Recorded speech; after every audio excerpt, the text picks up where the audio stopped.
Apa ini? Hah? Tulang orang? Tulang orang? Ini loh. Astagfirullah. Orang apa kebo ini ya? Jangan-jangan. Jangan-jangan. Orangnya, Orang dibakar ular. orangnya udah mati gitu. Mati. Ini. Oh, Jangan bayi. Mayat. astagfirullahaladzim. Punten. Assalamualaikum. Ini masih hidup, Mbak? Punten, Mbak. Hidup. Hidup. Astagfirullahaladzim. Berarti ini orangnya.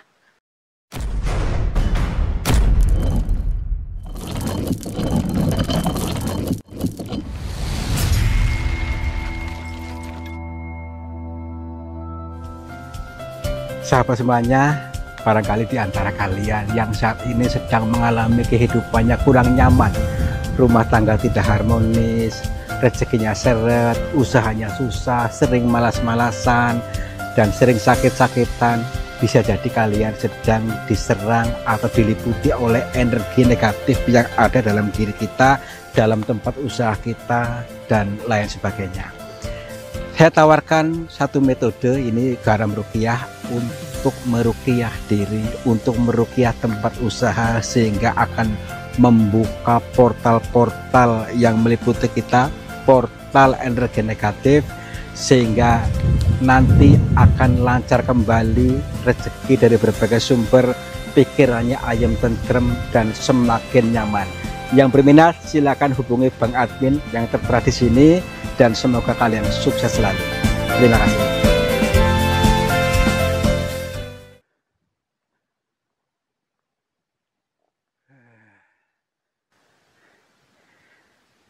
Assalamualaikum warahmatullahi wabarakatuh. Selamat pagi, siang dan malam sahabat semuanya. Om Swastiastu, Namo Buddhaya, Rahayu, Rahayu, Rahayu. Selamat berjumpa kembali bersama saya Kang Tarto di channel yang akan selalu siap untuk menghibur kalian. Channel yang gak jelas, channel Sanepa, penuh dengan teka-teki. Sanepa Siloka Kiasan. Untuk itu mari kita betul-betul bisa menyelaraskannya sehingga paham sebenarnya apa yang dimaksud konten ini, tujuannya apa. Nah itu ya. Jadi tujuan kami hanya untuk menggali sesuatu yang samar-samar, mengkaji diri, tadabur diri melalui alam semesta ini. Mudah-mudahan ada sebuah petunjuk yang baik, tentunya tujuannya untuk membangun kita ke kehidupan yang lebih baik. Dan pada perjalanan kali ini kita akan menyusuri sebuah sungai ini di ujung sana yang ceritanya ada manusia yang entah sudah berapa lama di sana tinggal di dalam goa di sungai itu. Apakah beliau seorang pertapa ataukah mereka maksudnya dia itu mengikuti jejak Kanjeng Sunan Kalijogo. Nah, kita ikuti alur ceritanya, sebenarnya ada maksud apa dan pitutur apa yang akan disampaikan. Yuk.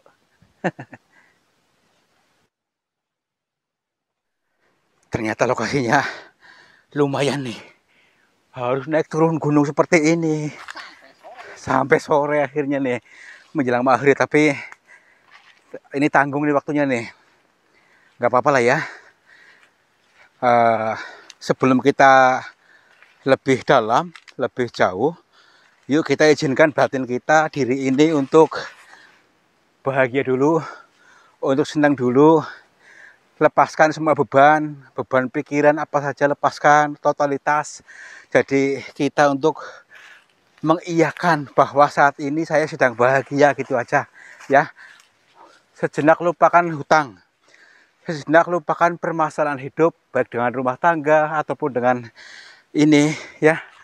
Oke, itu gua bukan tuh, itu gua bukan, kayak gua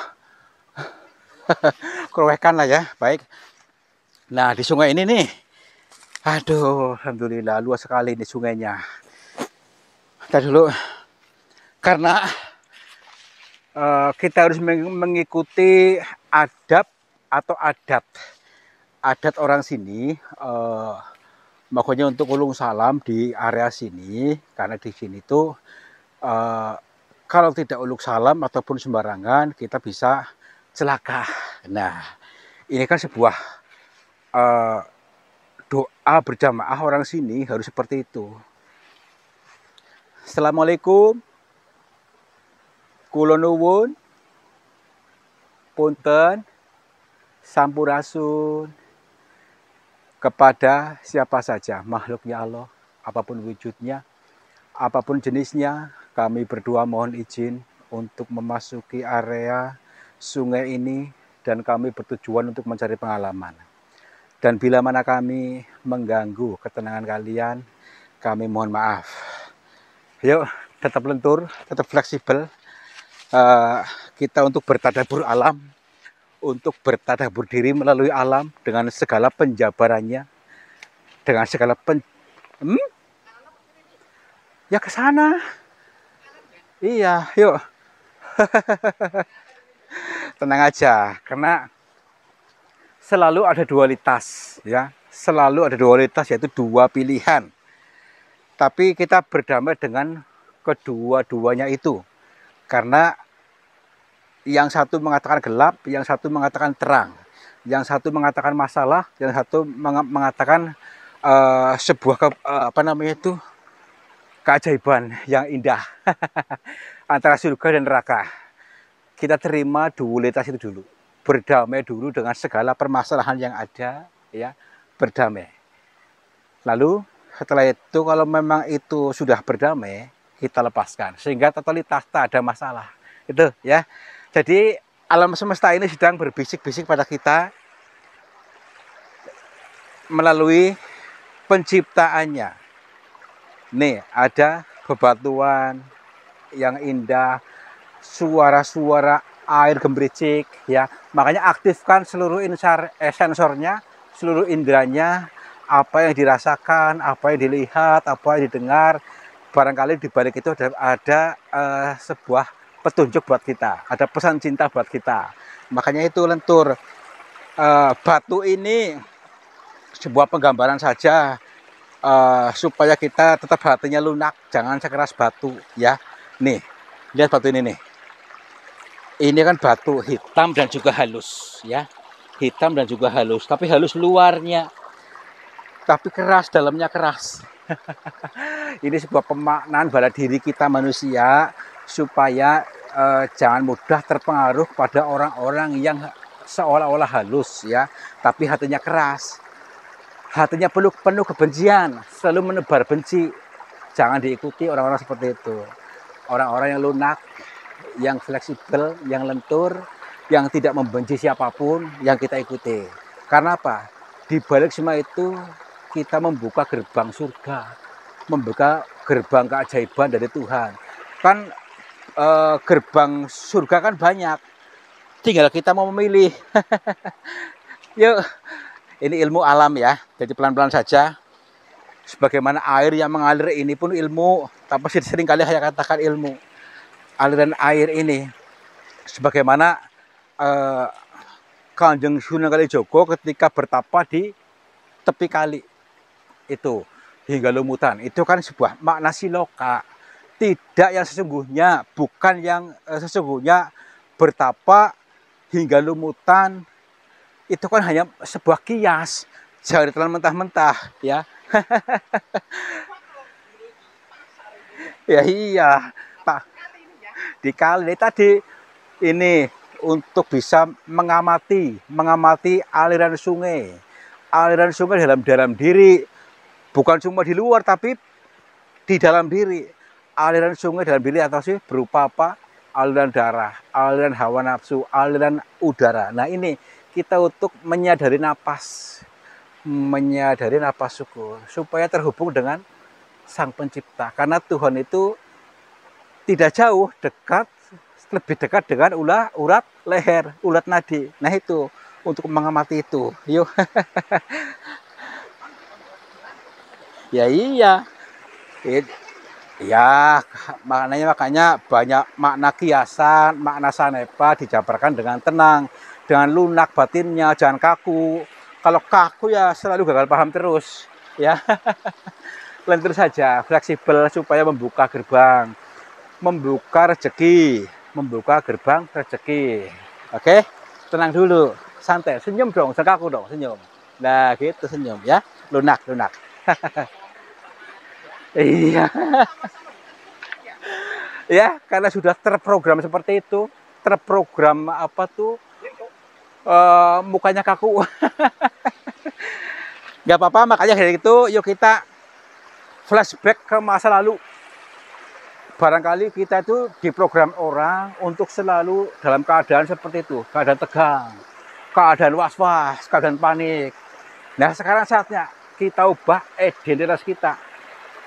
identitas kita bahwa saat ini saya adalah orang yang kecukupan, yang berlimpah, yang tidak pernah ada masalah, tidak pernah membawa masalah. Itu kan asik kan? Iya, nggak ada masalah ya udah. Saat ini kita bisa mengalami surga. Saat ini sekarang gitu. Terus mana nih? Yang katanya di dalam sini tuh ada orangnya yang apa namanya itu mengikuti jejak Kanjeng Sunan Kalijogo. Katanya di sini ada di daerah mana? Katanya di gua. Cari aja yuk. Kita dulu. Kita cari guanya di belah mana? Hah? Belum ketemu titiknya. Ikuti saja. Ikuti alur ceritanya. Iya bang. Ya, hati-hati. Ada nih adem sekali. Waduh, Kang Tarto mau-maunya begitu Selasa kan saya menjelma seperti itu. Nggak risih Kang. Ya ini kan lagi bisa belajar di sini ya, belajar dari alam. Nah, terus bagaimanakah suasana alam di dalam dirimu ya? Maka dari itu belajar di sini dulu. Karena yang di luar ini adalah pantulan yang ada dalam diri kita. Makanya kita harus memancarkan yang indah-indah supaya di luarnya indah. Mudeng gak sih saya ngomong ah? Udah yuk. Nggak mudeng-mudeng. Di mana ini lokasinya? Guanya? Katanya gua di pinggir kali, di area sini tadi di apa di sana gitu? Itu enggak ah. Enggak di arah sini. Apa di ini nih mungkin nih? Coba lihat nih. Ini gua bukan? Tuh. Tapi ciri-cirinya nanti di foto ini nih mungkin nih. Hampir sama nih. Coba di global lihatnya nih batu ini nanti buat thumbnail ini ya. Barangkali ada di sini maksudnya loh. Yuk, kita masuk aja di dalam. Tapi di dalam enggak. Takutnya tenggelam lagi. Tuh. Tuh kan dalam. Aduh, adem. Aduh. Assalamualaikum. Kula nuwun. Gini loh, katanya orang-orang maksudnya pernah melihat dia tuh berendam di sini, di tengah-tengah kali. Terus kadang-kadang di sana gitu, di dalamnya gitu mungkin. Orang tapi ditanya diem baik katanya. Saya pengen ketemu kalau memang ada. Ya kita pergi aja pulang aja, yang penting udah ketemu lah, di shooting aja. Termasuk golongan bringsung ini ya. Yang penting kita sudah mengambil gambarnya ya. Kita mendapatkan filmnya gitu loh maksudnya. Assalamualaikum. Oh ya lupa dulu. Kula nuwun. Punten. Ada orang di sini. Hati-hati nih. Punten. Hati-hati ular. Iya makanya itu saya tuh hati-hati nih. Ular goyang orang ini ya. Sini. Wah, ini nyaman nih buat apa? Buat berendam di sini memang enak nih. Misalnya di sini berendam di sini nih ya. Wah, apa ini? Hah? Tulang orang? Tulang orang? Ini loh. Astagfirullah. Orang apa kebo ini ya? Jangan-jangan. Jangan-jangan. Orangnya, orang dibakar ular. Orangnya udah mati gitu. Mati. Tadi dulu. Cari lagi yang lain tulangnya. Nah, saya mau keluar aja. Tadi dulu. Takut ini ya. Maksudnya mau kepalanya di mana kepalanya? Oh, iya. Ini. Jangan bayi. Mayat. Astagfirullahaladzim. Punten. Assalamualaikum. Ini masih hidup, Mbah. Punten, Mbah. Ih, itu Hidup. Astagfirullahaladzim. Berarti ini orangnya. Yang dimaksud. Iya. Astagfirullahaladzim. Assalamualaikum, Mbah. Apakah beliau hanya bisa berkomunikasi dengan orang-orang yang pinter, orang-orang yang ilmunya tinggi gitu mungkin ya? Karena kita nggak bisa. Berarti kita bodoh ini ya. Oh iya, maksudnya tidak tersambung nih, nggak bisa terkonek dengan kita. Kita dulu nih, kita ambil gambarnya dulu nih. Maksudnya nanti kalau memang bisa nyambung, ya kita berkomunikasi. Kalau tidak, kita yang penting sudah ambil gambarnya nih. Kita dulu. Astaga, sampai mukanya seperti ini nih. Assalamualaikum, Mbak. Baik, yuk kita samakan frekuensi. Mudah-mudahan batin kita dengan beliau betul-betul bisa manunggal, menyambung. Karena di dalam diriku juga ada Tuhan, di dalam beliau juga ada Tuhan. Saya yakin pasti bisa terhubung. Bismillahirrahmanirrahim. Assalamualaikum. Assalamualaikum, Mbak. Dia jawab. Ya. Alhamdulillah. Mbak, maaf Mbak, ngapunten. Mbak lagi ngapain di situ, Mbak? Perkenalkan nama saya Tarto, Mbak. Saya dari Cilacap. Iya. Tarto, iya Tarto. Mbak sudah menunggu. Loh, saya kan nggak bilang sampai siapa, Mbak. Katanya sudah tahu mau ke sini kita. Mbak sudah menunggu saya. Apakah ada yang mengasih tahu, Mbak? Ular gede ini ya. Mana? Ular tanah. Bikin kaget aja ini ya. Tenang aja dulu. Tenang dulu. Abaikan aja itu godaan. Iya, Mbak. Nggih. Baik. Apa? Jangan balik. Apa? Mana? Jangan balik. Mana? Ular dumung. Mana? Itu maksud ya. Ini gitu. Wow, udah hilang ini ya. Oh, hilang. Aduh. Mbah, maaf, Mbah.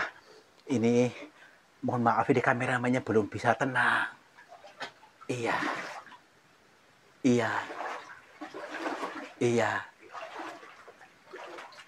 Baik.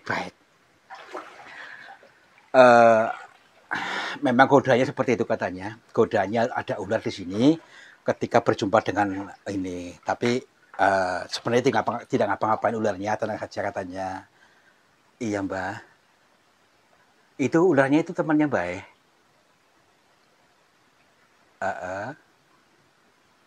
Semua binatang-binatang di sini berteman dengan jenengan.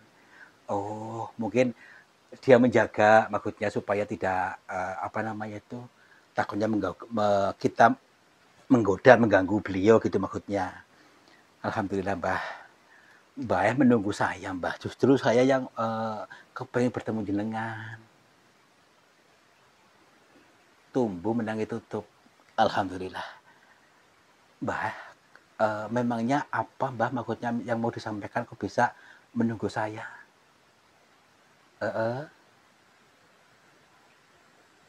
Nggih.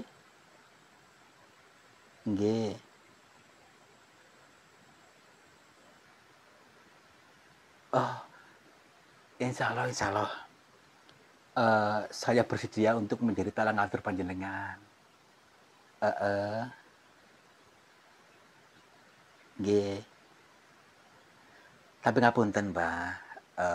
Biar tidak menjadi kesalahpahaman antara kita.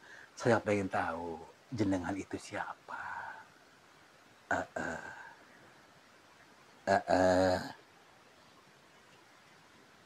Nggih.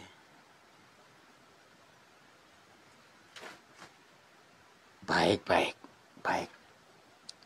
Eh, kita tidak boleh menyebutkan namanya, tapi saya sudah tahu. Baik, Mbah. Silakan, Mbah. Saya ingin mendengarkannya. Nggih.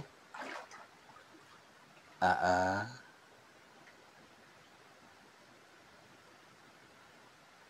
Ini manfaatnya apa, Mbah? Mm-mm.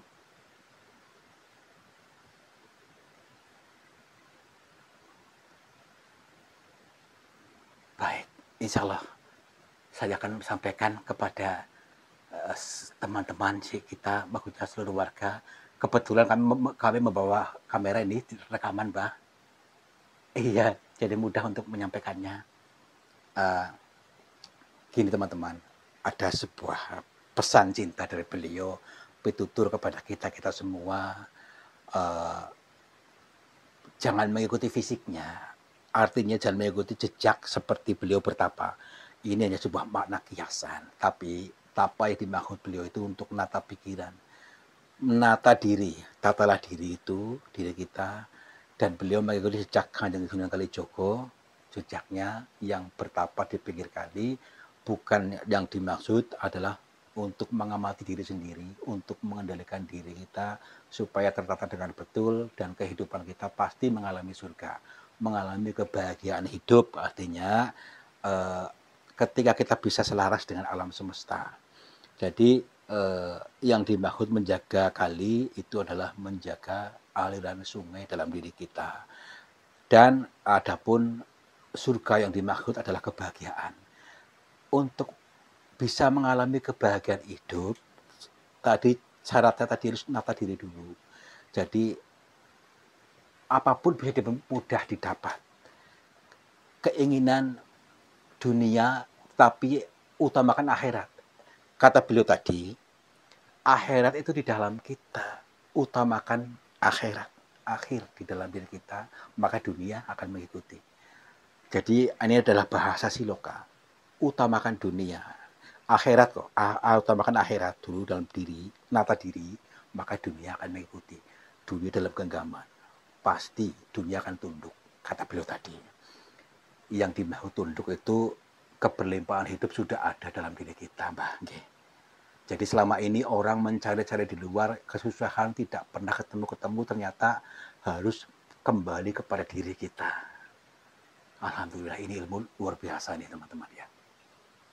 Yang kalian saat ini sedang terjebak dalam rasa yang tidak nyaman, yang selalu mencari-cari uang, mencari-cari pekerjaan, yang batin tulang, kembalikanlah menata diri dulu. Insya Allah Tuhan akan mencarikan cara untuk dirimu menemukan peluang usaha, peluang rezeki akan datang kepada kita ketika kita betul-betul saras untuk mengutamakan akhirat. Akhirat itu dalam diri kita, menata diri. Nanti dunia akan mengikuti. Maka lentur, belajar lentur, tenang, akan membuka peluang, membuka gerbang surga. Ya, kira lagu terus begini, Bang ya. Kurang lebih begitu. Baik, baik, Mbah. Baik. Kenapa, Mbah? Kenapa kok menunggu saya, kan banyak orang lain yang bisa menyampaikan ini, Mbah. Misalnya para kiai yang udah pinter-pinter kayak orang biasa, Mbah. Nggih.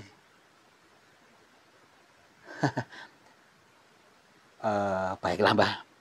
Kata beliau tadi, tidak semua orang yang kelihatan suci bisa nyambung.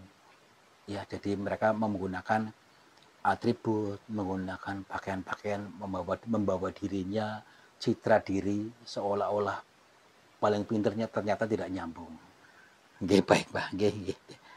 Insya Allah Mbah Haya akan sampaikan sesuai kemampuan saya, karena saya pun orang yang tidak begitu pandai untuk bertutur kata, tetapi saya akan mencoba untuk mengutarakan ini semampu kami, Mbah. Nggih.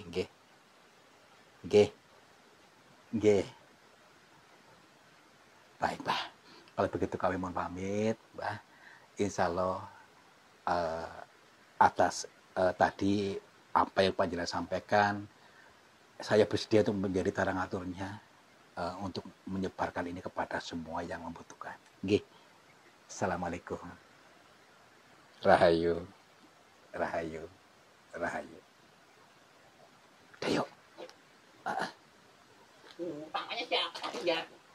Nggak mau menyebutkan namanya. Tidak menyebutkan namanya. Iya. Berarti ular tadi temannya ya? Oh, yang nggak tahu ah. Itu iler itu mungkin sih. Hati-hati.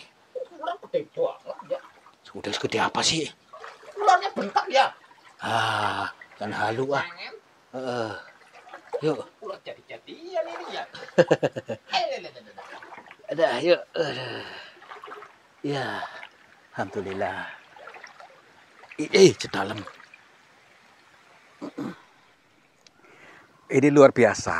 Alhamdulillah, saya bisa bertemu langsung dengan beliau dan saya diutus dan mendapatkan wasiat dari beliau untuk disampaikan kepada kalian semuanya supaya kalian kehidupannya betul-betul tertata dengan betul dan kehidupan kalian akan menjadi orang-orang yang makmur, jibur, keberlimpahan dan bisa mengalami surga. Ternyata simpel teman-teman, simpel tapi selama ini kita tidak menyadarinya atau memblokirnya. Ternyata dengan tadi ucapannya harus mengutamakan akhirat. Akhirat yang dimaksud adalah sebuah makna kias. Makna kias itu menata diri dalam diri kita. Batin kita menata itu mengendalikan diri ya. Jadi kendalikan diri untuk tetap terlentur, adem, ayem, tentrem, dan penuh rasa syukur, maka dunia akan mengikuti kita.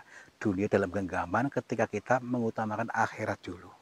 Ini mudah-mudahan kalian bisa menyandak, bisa paham dengan sebuah peribahasa teka-teki ini, dan kalian akan menjadi orang-orang yang makmur, jibar-jibur, sukses bisa mengalami surga, dunia ataupun akhirat. Wabillahi taufiq wal hidayah. Wassalamualaikum warahmatullahi wabarakatuh. Salam makmur, jibar-jibur. Sahabat semuanya, lihatlah aliran air ini ternyata keruh sekali. Keruh ini berasal dari pengendapan-pengendapan yang terbawa oleh arus aliran ini. Nah, jangan biarkan energi negatif menguasaimu. Energi negatif menguasai sehatmu, menguasai semangatmu, menguasai suksesmu.